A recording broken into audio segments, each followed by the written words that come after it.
You damn right. It's the recruiting hour for a Wednesday, and it's another busy day of Longhorn stuff. Got some football, obviously. Got a little basketball as well for you. I'm Chad Hastings. Jeff Ketchum dealing with some stuff today. He is in the process of moving, and we all know that can take a little while. Best of luck to Mr. Ketchum and the group there. Lift with the legs, Ketch. Lift with the legs. That is Jason Sukamel, of course, managing editor of Orange Bloods. There's a great article, as always, out every week from Jason. This week it's a Q&A article. We're going to play off of that in today's show. Jason, how we doing?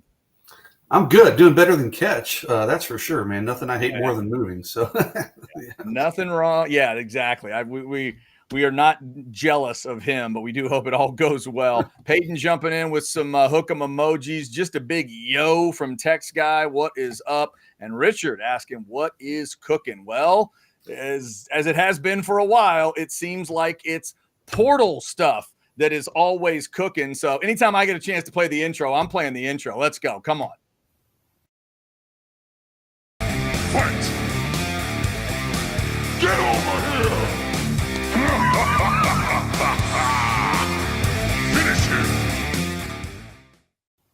All right, Longhorn fans, one more spot has now opened up because we told you earlier, if you were checking out orangebloods.com, you saw Anwar's notes this morning about maybe expect one more guy into the portal. I reiterated that on House Divided, and here we are.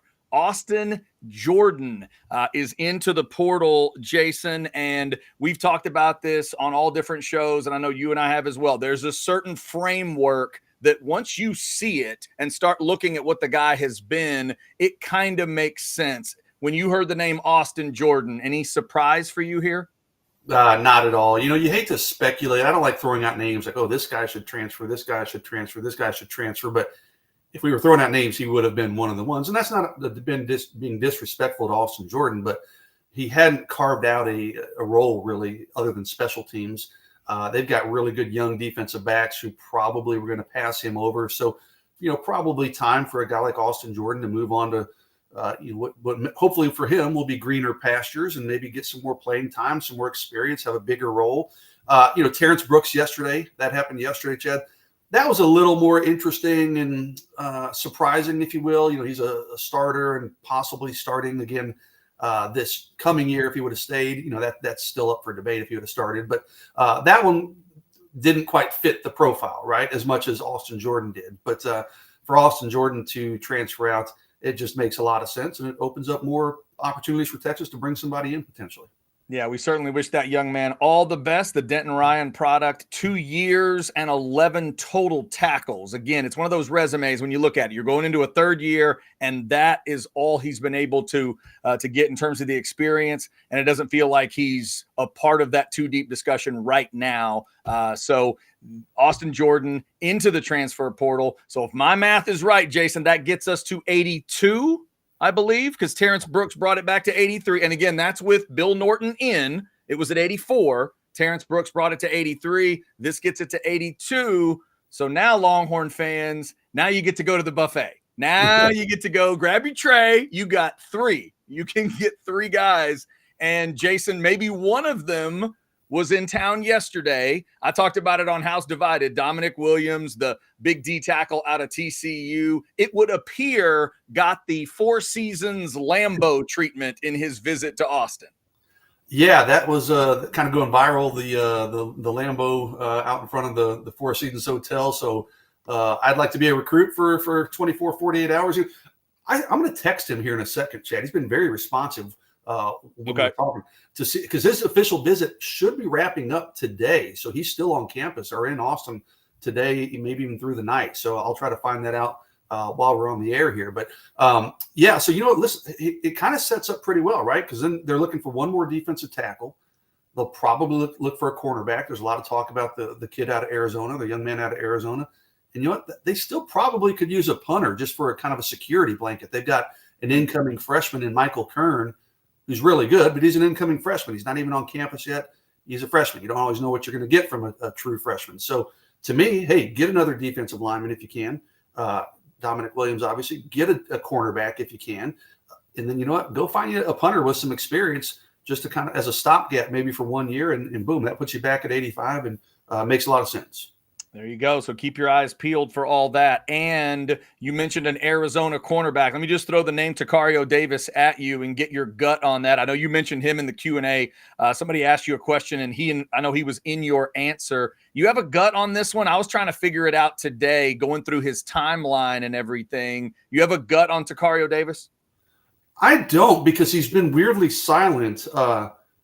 I told you I was going to text Dominic. But I don't really have a great feeling, Chad. But it's certainly a gut feeling. But it certainly makes a lot of sense. I did reach out to Takario yesterday. He hasn't responded. He's not really doing any interviews. What's weird is he's still going through Arizona spring practices. He's been banged up, but I was just reading some reports. He is still practicing. But I had somebody I know who has access to the portal check last night. He is in the portal still with a do not contact label. So coaches can't directly reach out to him. He can reach out to coaches, or I'm sure he's probably got an agent or people around him helping. So we're still kicking the tires on that one. I think Ketch said earlier this week, Arizona's spring game is this weekend. So if that's true, that'd just be kind of a weird situation. He's in the portal, but he's still playing. If I'm an Arizona coach, I'd be pretty pissed off if he plays all spring, plays in the spring game, and then bolts. You're like, hey, those are reps that could have been given to somebody else. So it's just a weird situation all around, but it does make a lot of sense with Johnny Nanson's ties there, with Texas needing a cornerback, a bigger platform for him. Makes a lot of sense, but we're still kind of kicking the tires on that one. Yeah, I'll get back to him in just a second. Somebody did throw us a chat about the DT. Just jumping in. Christopher, welcome in. How's the DT visit going? Jason is literally texting to find out right now about how it's going with Dominic Williams. So thank you for asking. We've talked about Dominic Williams. We mentioned the name Takario Davis. I'll throw in another bit of weirdness there. I was trying to double check things today. So just to make sure everybody knows about Takario Davis, he got in the portal in January. Remember, you got to get in the windows, but you can come out whenever you want. So he's been in since January. And as Jason points out, he's going through spring practice in the portal. And I didn't even realize, Jason, what you just said was real. I thought a chatter was messing with me earlier when he said it's a do not contact distinction. I didn't even know that was a thing. I didn't either until I Google searched Takario Davis and saw it about Takario. And then I had someone I know verify. To go in the portal in January, and here we are. It was early January, if I'm not mistaken. So almost 4 months later, that's a little weird in itself, Chad. But going through spring practice while you're in the portal, it's just odd. Is he telling people at Arizona, hey, I'm coming back. But then if you're an Arizona person, you're saying, well, then take your name out of the portal, dude. Put your money where your mouth is. So I don't know. It's an odd deal. I know I want to be an old school coach and say, well, you can't practice with my team in the spring unless you pull your name out of the portal. But I guess they don't have that power nowadays. And I think it's 3 months to the day, if I saw it right. Okay. January 24th, technically, on the list I looked at is when he went into the portal. So we'll see. The other weird part is I watched a 10-minute video where he and the coach were talking. Brent Brennan, the coach at Arizona. Brennan is all decked out in Arizona colors, but weirdly, Davis was not. Davis had black Nike stuff on. just neutrals. Hey, I'm going to go just neutral black. No hints there. Yeah. No Arizona. And he's apparently changing from 23 to 1. Why would you make a jersey change if you even thought you were going to jump in the portal? But he's answering questions, Jason, like, I'm seeing how these coaches are. I'm seeing how they do things. I'm giving them a chance is the way he's saying it. Yeah. I guess that's true. They did have a coaching change, so maybe he's giving them a trial run. I guess that makes a little sense when you factor that in, but it's still kind of an odd. I have not seen this situation before, for sure. It is weird, a weird deal. All right, so we're in the recruiting hour here on a Wednesday. So there's your portal stuff in football. There is a portal story in basketball, and then we're going to jump into some recruiting questions. If you have any questions for Jason, recruiting-wise, portal-wise, obviously, since that's kind of a part of recruiting now as well, throw them in to the chat. And if you give us a super chat, it'll go right to the top of the list. We appreciate everybody that's already in the Specs chat. Here's Lisa to remind you about Specs. Specs same-day delivery can save the day with our Specs app or online shopping.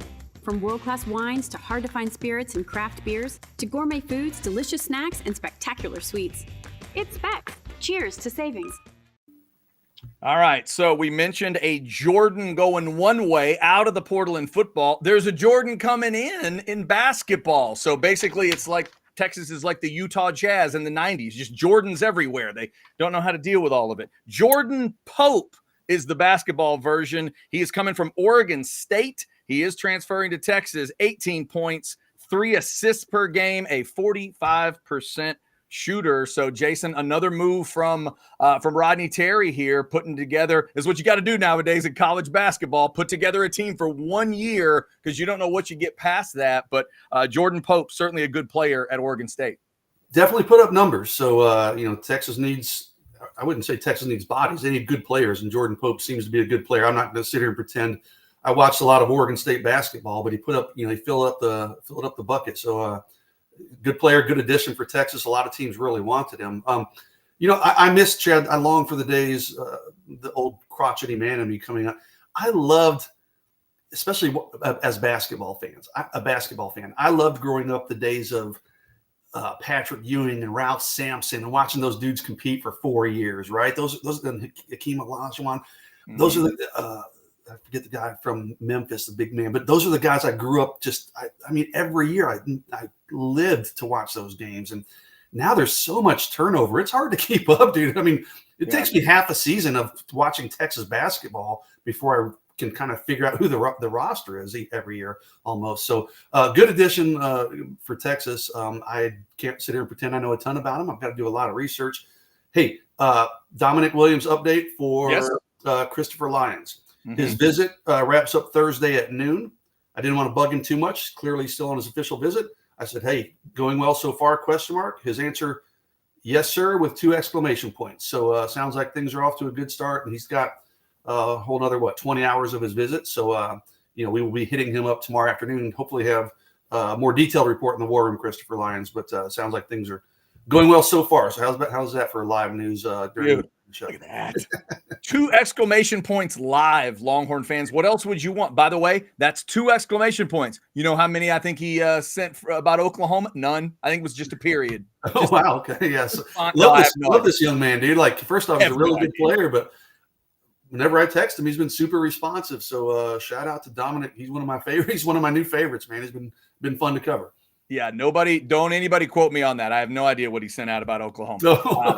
But I do like the idea of 2 exclamation points. That's always good. A lot of exclamation points in the world today. In fact, I saw that I think it was in the video, the Lambeau Four Seasons video. I think there were like 7 exclamation points at the end for whatever that means. Those are justifiable 7 exclamation points. When you're in the Four Seasons, you got a Lambeau over there for you. So yeah, you're just gonna as many exclamation points as you want on that one. You're just gonna keep hitting the exclamation point. All right, Jason, let's get into a little recruiting discussion here. And again, we'll tell everybody to head over to orangebloods.com for the full Q&A article. But every once in a while, Jason throws together all your questions. So if you have some questions to add, please do. We're going to hit some of them here. Shout out to whoever sent this one in, Jason, because it's going to take me a minute to read it, but I love it because it addresses the quarterback question for Texas in 2025. So here we go. I don't see a player like KJ Lacey willing to wait his turn at QB here at UT. I also believe Duncanville quarterback Keelan Russell has a lot of upside and would be willing to wait his turn while getting developed and prepped a la Arch Manning and Trey Owens.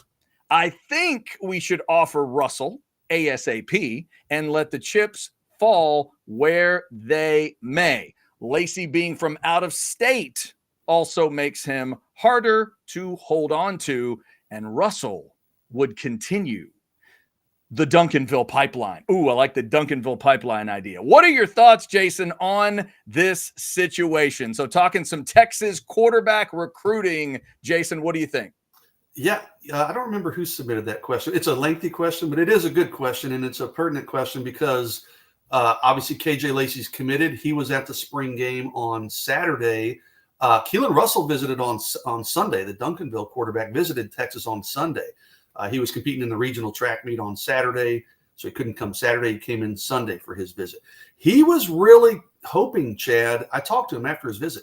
He was hoping he would get an offer, and he kind of went into the visit thinking he would get an offer. I had talked to him previously. So he did not get an offer. He's not disappointed. He's not upset. He's not, no hard feelings. He just said, okay, we'll see where things go. The Texas coaches told him, hey, don't slam the door on us. An offer could come in the future. He's committed to SMU. He's got official visits. He's going to Ole Miss this weekend on an official visit. He's got a Florida official visit set up. So he's committed, but I would call it a soft commitment. Now, here's the deal. The person who posted that question brings up a lot of good points. If you take Keelan Russell, and he would commit to Texas, okay? If Texas offered him, I feel pretty strongly about that. The Duncanville pipeline is never a bad thing. He throws passes to DeCorian Moore, so that's not a bad thing bringing in DeCorian's quarterback. He's an in-state guy, so he's less likely to probably peel off. He might be a little more patient because he's not quite as high profile as KJ Lacey. He is a Rivals 250 member, so we're not talking about some under-the-radar guy. I mean, he's a Rivals 250 member, a really good player, two-time state champion. I'm a little torn on it, man. And I'm going to talk on both sides of the fence. So straddle the fence a little bit. I mean, I understand what the user was saying. Like, hey, it makes a lot of sense. Let's just throw an offer at him. If he commits, great, and then see what happens with KJ. You let the chips fall where they may. But I kind of lean slightly the other direction. KJ Lacey's been committed since July of last year. Let me make sure that's right. It was the summer of last year, June of last year, excuse me. He came in for a camp deal or a recruiting deal and committed. KJ, yes, he has shown up on a couple other campuses, notably Auburn and Alabama. He's from the state of Alabama for football games, these basketball games, just recruiting events, whatever. So people kind of get their feathers ruffled a little bit at that. But KJ has always told the Texas coaches, hey, I'm going to the Alabama game this weekend. I'm going to Auburn this weekend. I just want to go watch football. He's always maintained he's very solid with Texas. He says, hey, I just like college football. I like big atmospheres and fun games, and those are good games. He's been very upfront with the Texas coaches. He's visited Texas multiple times. He's been there now, I think, 3 times this spring. He'll have an official visit in June. He told me on Saturday, Chad, I'm not taking any more visits. I'm pretty much shutting all this other stuff down. I'm not going to take any other official visits. Does that mean he won't show up at a Alabama game in the fall? Maybe, if it's a good football game. But I think he's pretty well locked in with Texas. So you got to have some loyalty to that guy, right? He's been committed for a long time. Mm-hmm. You're a really good player. This is a guy that Sark and AJ Milby handpicked as their quarterback choice. He's the first one they went after. KJ's a potential 5-star type player. To me, I stick with KJ Lacey unless he gives me reason not to. I think you got to be loyal to him. I think he's a great player. He's been recruiting for Texas. So I don't think it's just kind of like, hey, let's just throw it out there. And if KJ walks, people say offer Keelan Russell. If KJ walks, so be it. I don't think so. I think you got to have some loyalty to KJ Russell because you could burn a lot of bridges, by just if you irritate him or make him go away or kind of nudge him out, which I don't think they ever would do that. But you can burn some bridges on a high-profile quarterback like that. And Texas didn't talk to him. I thought maybe this weekend when he was there, they might have told him like, KJ, we're probably going to take a second quarterback. Didn't happen. So to me right now, the focus is still on KJ Russell. I think that's the right way to play it. Right. On KJ Lacey. Right? Oh, I'm sorry, KJ Lacey. Excuse me. Thank you. Yes. Yeah. And again, Russell, you mentioned Ole Miss and Florida. It'll be interesting to see if that commit goes from SMU to one of those schools. Does it become uncommitted? Nothing against SMU, an ACC school now, of course, but I was interested to see that he's getting that Ole Miss and Florida attention. Thank you for that quarterback question. Again, the Q&A article in its entirety is at orangebloods.com. Jason, this one's a little less to read, but it is a good one, and it's the running backs. Let's go to the backfield. How is running back recruiting looking? It looks like we've narrowed it down overall to Simon, Davidson, and Stewart. We have Stewart committed, and we seem to lead for Simon. Do you agree with our potential take of Simon and Stewart, or is there another running back in-state or out-of-state that would be a better fit in your opinion? Running back stuff. And like he pointed out, one guy already in Ricky Stewart. Yeah, Ricky Stewart committed, you know what? It was April 6th because I should know that. It was my birthday. I was sitting in a restaurant in Times Square with my daughter, and I had to go back. I had to tell her, honey, finish up your lunch. We got to go back to the hotel room so I can write a commitment story. So Yankees were smashing home runs left and right for you and your daughter to enjoy. Yes, later that evening they sure did. So that was so yes, he committed on April 6th during that weekend when they brought a bunch of guys in, including Ricky Stewart. Ricky's a guy that always wanted to kind of be at Texas. He was another SMU commitment, and once Texas offered him, he decommitted. It was kind of obvious where this was going to wind up. So he's a guy that wanted to be at Texas. Jordan Davison is a guy we've talked about for months and months. He's a 5-star player. He had Texas as his leader at one point, but Ohio State has surged there. So I'm not saying Texas should give up on Jordan Davison. They're going to continue to recruit him. But I do like their strategy of potentially taking James Simon. You can't wait on Jordan Davison, especially knowing that you are running second to Ohio State right now, okay?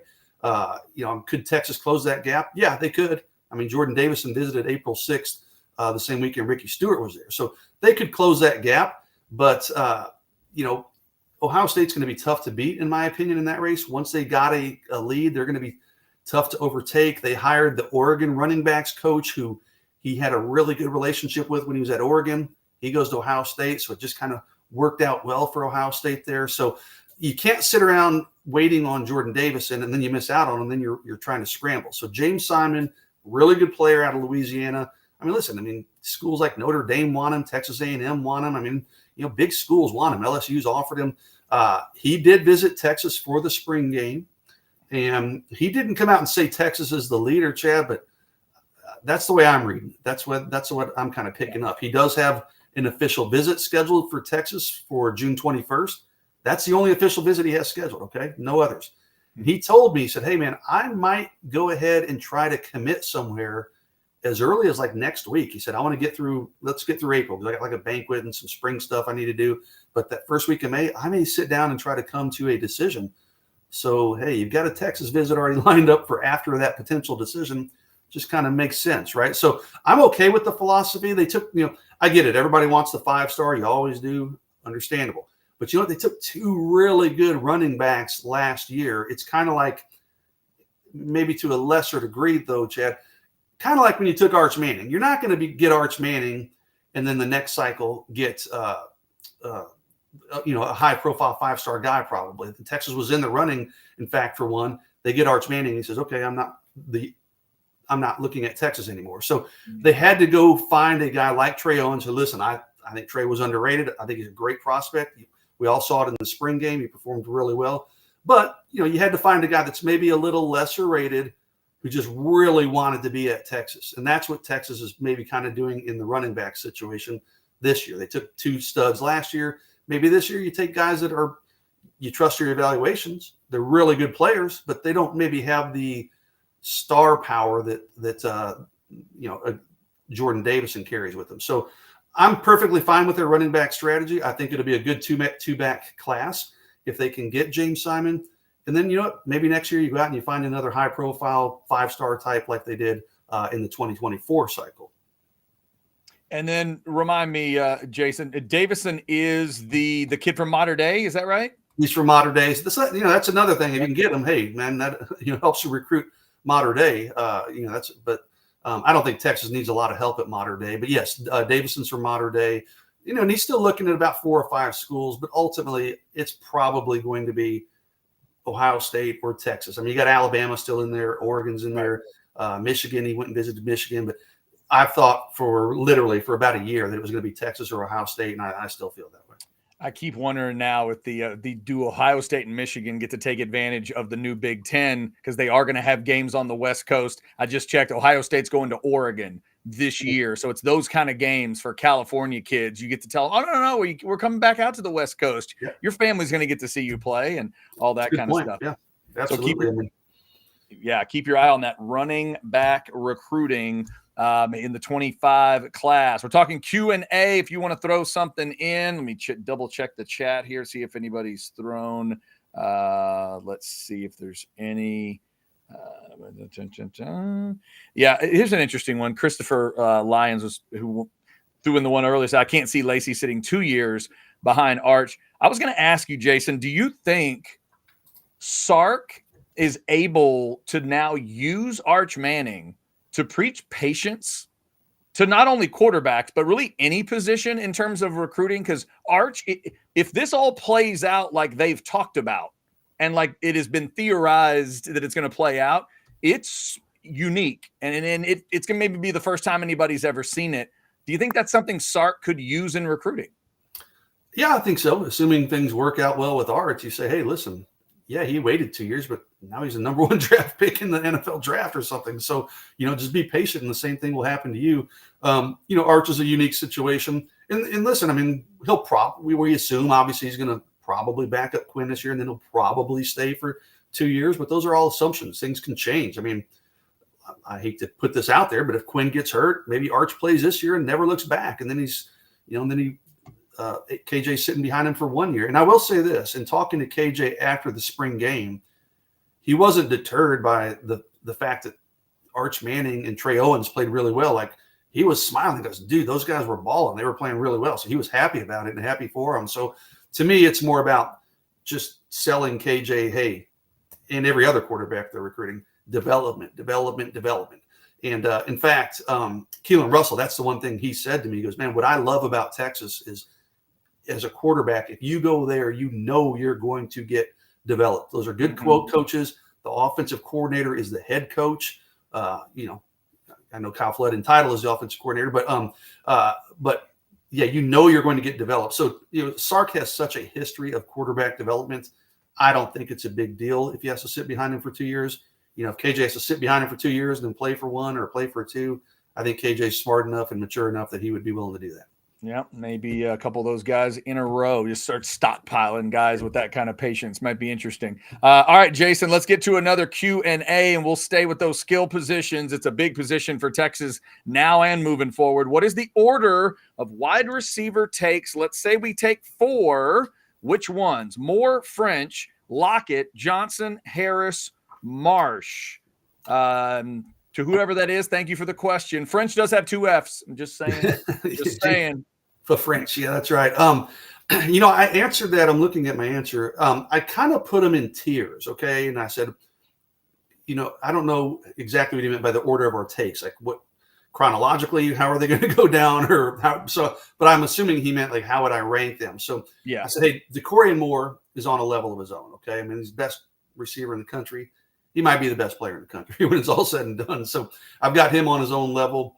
And I said, just below him, I'd probably put Jamie French and Andrew Marsh. I really like Andrew Marsh as a player. I like Jamie French as a player. So I got those guys just below DeCorian. And then the next level, kind of that third level, we're still really, really good players. So don't misinterpret that. It's just that those other guys are elite of the elite. But I got Khalil Lockett, Kelshawn Johnson, Marcus Harris, Dalen McCutcheon is a guy that I don't think he mentioned. And I said, maybe Tanuk Hines. I think goes by Nunu Hines is a good player who, people aren't talking about. I don't know if Texas will take him, but this is a guy he's burning it up in the track. He's out of Decaney down in the Houston area. He's running like 10.4, something like that. So, I mean, he's a really good explosive athlete. He's visited Texas a few times. So that's kind of how I answered as far as the order of them. Which ones, he said, okay. That's a little harder to predict, but I said, okay, if I'm predicting 4 in this class, I'm going to Corey Moore. I still think he's going to flip from LSU at some point. So I've got him in the boat. I'm going with Jamie French, man, and that's maybe a little bit off the beaten path. He's out of Florida. He's a one-time Alabama commitment. Schools like Ohio State are high on him. He's going to take a lot of visits, but he visited that April 6th visit weekend. He really liked it. And I didn't get to talk to him, Chad. I wasn't there, but we had people out there to interview him, and they sent me the audio. And he just fits in, man. He knows a lot about Texas. He just has the personality of the kind of guy Texas seems to recruit. So I'm giving Texas a real shot with Jamie French. Then the 3rd and 4th, I said Kelshawn Johnson. That would be the one I'd be most confident in if I'm predicting. And then I said I'll go with Marcus Harris, who we mentioned Mater Dei. He's a Mater Dei guy. He's coming in for an official visit. He's visited Texas a bunch already unofficially. He's got some other schools. He's kind of open. I mean, Oregon's in there and a few others, but I put Marcus Harris in there as my 4th wide receiver in this class.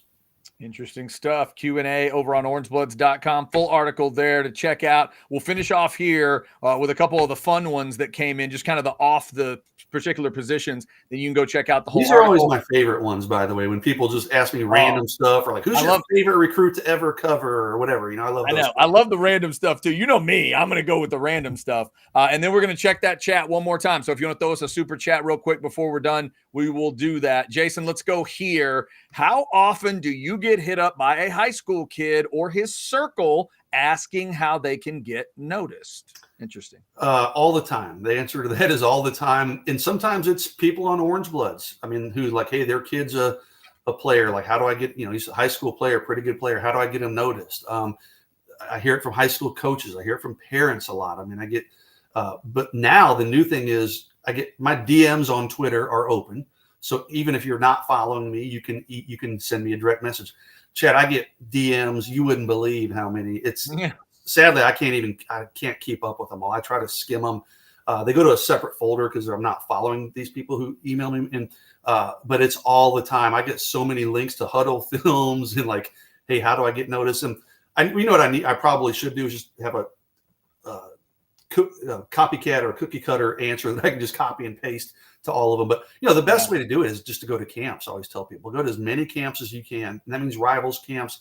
That means if you can get into, those types of things or combines, but certainly school camps, go to the Texas camps, but be realistic. Okay. If you're not a Texas level prospect, going to a Texas camp is good, but maybe, that's okay. Hit a UTSA camp or a Texas State camp. I mean, hit as many of those camps as you can. That's where you're going to catch the eyes of college coaches if you perform well, and be proactive, man. Reach out to those guys the same way you're reaching out to me. Send them your huddle film. Send it to the recruiting departments. But to answer the question, how often do I get it? I wouldn't say every day, but it's several times a week. Yeah. Speaking of those camps, we'll tell you about one of those camps before we wrap up here as well. Finally, Jason, I did dig this one. After a visit, have you ever had a recruit tell you they did not have a good time? It appears it's just a given that every single recruit tells you they had a good time. Yeah, it's happened on occasion. It's not often, but it does happen on occasion. I had it happen this year that Texas had a big recruiting junior day in January. They brought a bunch of guys in. I don't even remember how many, but I talked to one certain defensive lineman. He's a high profile defensive lineman, but I said, well, how was that visit? And this was about a month later. And he goes, you know what, honestly, I didn't really like that visit. And he said, there was just too many people there and I didn't really get any attention or time with the coaches. Now, lo and behold, this defensive lineman in Texas, they've kind of cooled and gone their separate ways. So maybe that's why he didn't get as much attention. I think they were targeting other people, and they didn't have a defensive line coach at the time to be fair. So, but I said another memorable example for me was when TCU, a former TCU offensive lineman, Andrew Coker, he was committed to TCU. He came to Texas for an official visit, right? Well, I know those visits usually wrap up around noon or whatever. So I just happened to call him, and he was just leaving campus. I think he was probably driving home or whatever. And he told me, he goes, so how was the visit? And he goes, it was okay because I'm just not feeling it. He goes, I'm going to go ahead and stick with my TCU commitment. So I said, okay. So I put that on Orange Bloods. I'm on the message board. I say, hey, Andrew Coker update. He's finished his visit. He's going to stick with TCU. Well, he had just met with the Texas coaches that morning, and he had not told them this news that he was going to stick with TCU. So The Texas coaches see it on Orange Bloods. And then Anwar, I wish Anwar was here with you. Anwar Richardson gets a call from a certain Texas coach saying, what the F is this that Zuccarell's reporting? So he didn't have a good visit, and he's sticking with TCU. They're like, we have not heard this. And they're like, dude, call Zuccarell. Anwar's like, ask Zuccarell. I don't know, but he talked to the kid, and that's what he told him. So it does happen on occasion. Not a ton. Doesn't happen a ton, but, maybe once a year or something, I'll talk to kids who are maybe lukewarm on their visit. You never hear a kid just say, oh, that visit was awful. You don't really hear that, but you can just tell when they're maybe just didn't knock it out of the park with the kid. And they're like, yeah, it was okay. It was fine. You get those kinds of responses sometimes. Yeah, and Jason Sukumo said, hey, just because he trusts me more than he trusts you right now, that's not my fault. That's not my fault. It's hard to tell you guys, but he's relaying the news through me. So that is funny. I don't even mind. I'm going to go ahead and say it. it was the main man. It wasn't like a low-level assistant. It was the main man who saw it and was like, what the F is this? Yeah, that's funny. Oh, man, that's good. All right, so if you remember, if you want to send questions, Jason, for people that are on orangebloods.com, is it a simple matter of getting to you through there, or can they also hit you up on social media? How do they get the questions to you?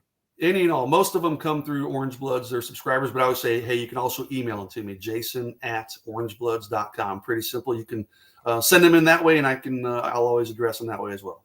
There you go. I do try to get every single question. Sometimes that's harder than others if I have 50 questions, but I do try to get to every single question. So if someone sends them in, I will do my best to get to them.